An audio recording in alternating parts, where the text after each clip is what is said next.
The news day continues here on One News Now. I'm Riza Diaz. The Delta variant is the fastest and fittest virus produced by COVID-19. That's according to DOH Technical Advisory Group member Dr. Edsel Salvania.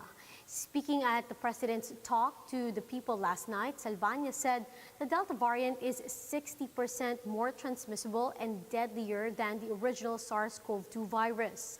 He added that the variant has a longer duration of infectiousness and that even younger ages may develop severe infections. Delta has 1,000 times more virus particles than the original virus. Kaya ang nakakahawa po talaga, there's also a longer duration of infectiousness. There is also a faster time from becoming infectious from the time you're exposed. Ngayon, mga 30 hours lang pwede nang makahawa. But Salvania also said that the variant is beatable as long as people are vaccinated and are observing proper health protocols.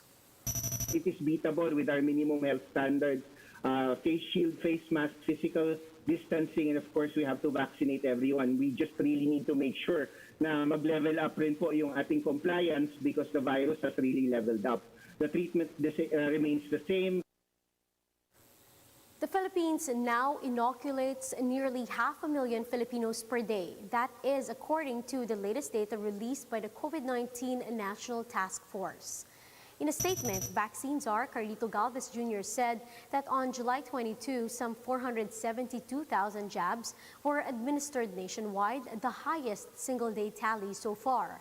He described this as another milestone in the country's vaccination program, adding that, quote, "We are now past the walk and crawl stage." In its latest report, the COVID-19 task force also stated that the country has administered a total of 16.4 million anti-COVID shots so far. Among inoculated Filipinos, more than 5.5 million have been fully vaccinated, while some 5.3 million have yet to receive their second dose. The same report said that some 1.4 million senior citizens are now fully vaccinated, as well as 1.8 million adults with comorbidities. With the local transmission of the Delta variant in the country now confirmed, a surge in new COVID-19 infections may be forthcoming. This is according to Professor Guido David of Octa Research.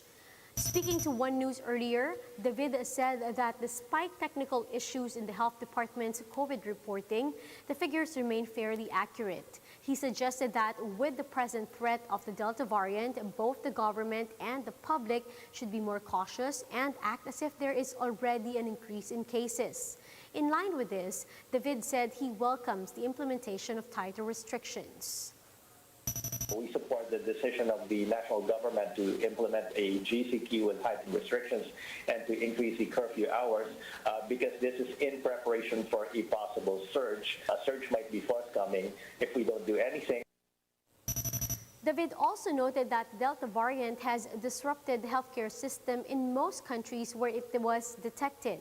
Because of this, he said the eyes of the international community are upon the Philippines as they monitor how the country will deal with the highly transmissible variant.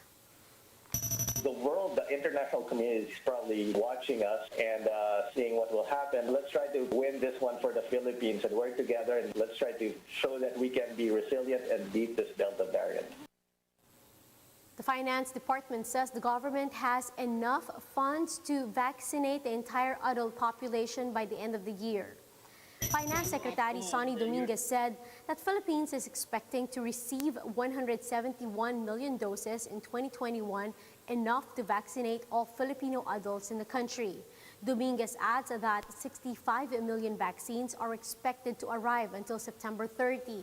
The Finance Secretary also said they have allotted 45 billion pesos next year for additional procurement of vaccines.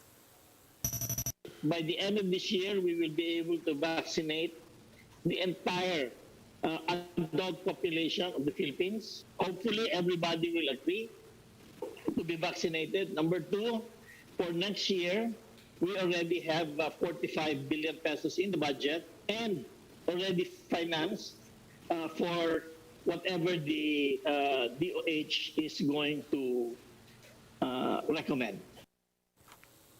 The city of Muntinlupa will resume its Pfizer vaccination activities. Recall that last July 15, the Pfizer inoculation set in Alabang was suspended due to a storage temperature glitch. In an announcement, the Muntinlupa City COVID-19 vaccination program team announced that the affected recipients will receive their second dose of Pfizer BioNTech shots from July 26 to 28 at the Ayala Mall's South Park vaccination site. Now, as of July 23, the Muntinlupa City government has administered over 273,000 doses of COVID-19 vaccines. Valenzuela City suspends vaccination activities today due to heavy rainfall and floods. In a Facebook post, Mayor Rex Gatchalian announced that Valenzuela residents who are scheduled to get vaccinated today will be canceled. Gatchalian explained that this is to ensure the safety of vaccinees amid the continuous rainfall and flooding in some parts of the city. The Valenzuela mayor said that the LGU will announce the new schedule for vaccinees. PNP Chief Guillermo Elizar has ordered police commanders to ensure the public's compliance with the stay-at-home measure for children aged 5 years and older. Recall that the IATF prohibited children aged 5 and above from going outdoors due to the threat posed by the highly infectious COVID-19 Delta variant.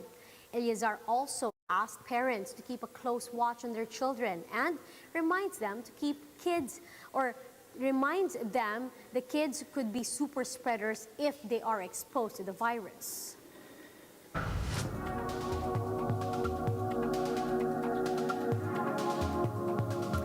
Over in Indonesia, a Muslim preacher is moving markets with his stock picks. More details from this report by Bloomberg Quick Take.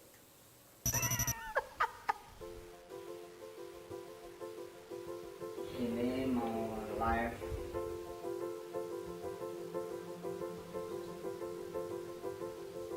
Ceramah-ceramahnya dia tuh membangkitkan semangat saya dan memupuk nilai keislaman di dalam diri saya gitu.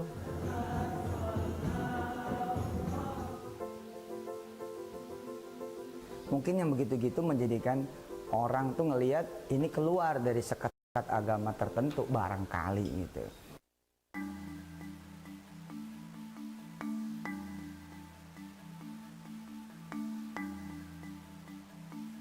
Saya malah bahagia dan bangga. Kenapa? Pernah berbuat sesuatu for my country. Katakanlah dia harus shutdown. Bos, kita pernah naruh sejarah bahwa kita pernah pada satu masa percaya dan kemudian membantu. Beberapa kali posting kan di Instagramnya kalau kita tuh bisa mempunyai saham dengan harga segelas kopi.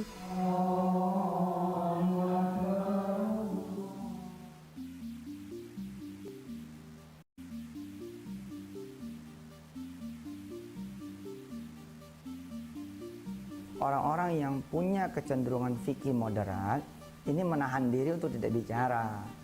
Nah, kenapa? Nggak mau ribut. Jadi ya dia dan mereka serta saya dan kami-kami jalan-jalan aja gitu. Kemudian ada yang tidak suka, ya kembali berpulang pada orangnya gitu.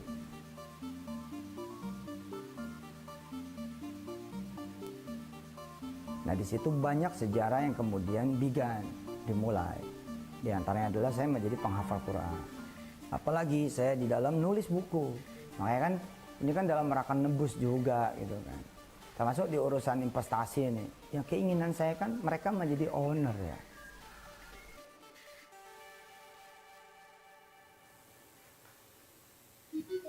Itu belum selesai. Iya tenang aja, gimana kan 2024 presiden saya juga kan. Ntar gue beresin.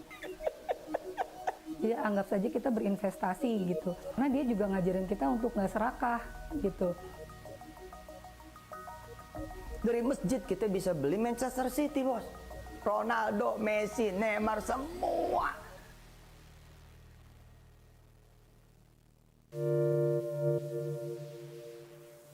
And those are the top stories of the hour. Join us later at 12 noon as we continue to monitor the day's biggest stories.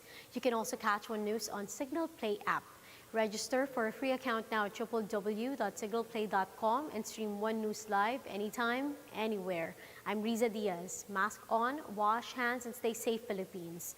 We are One News. Indonesia.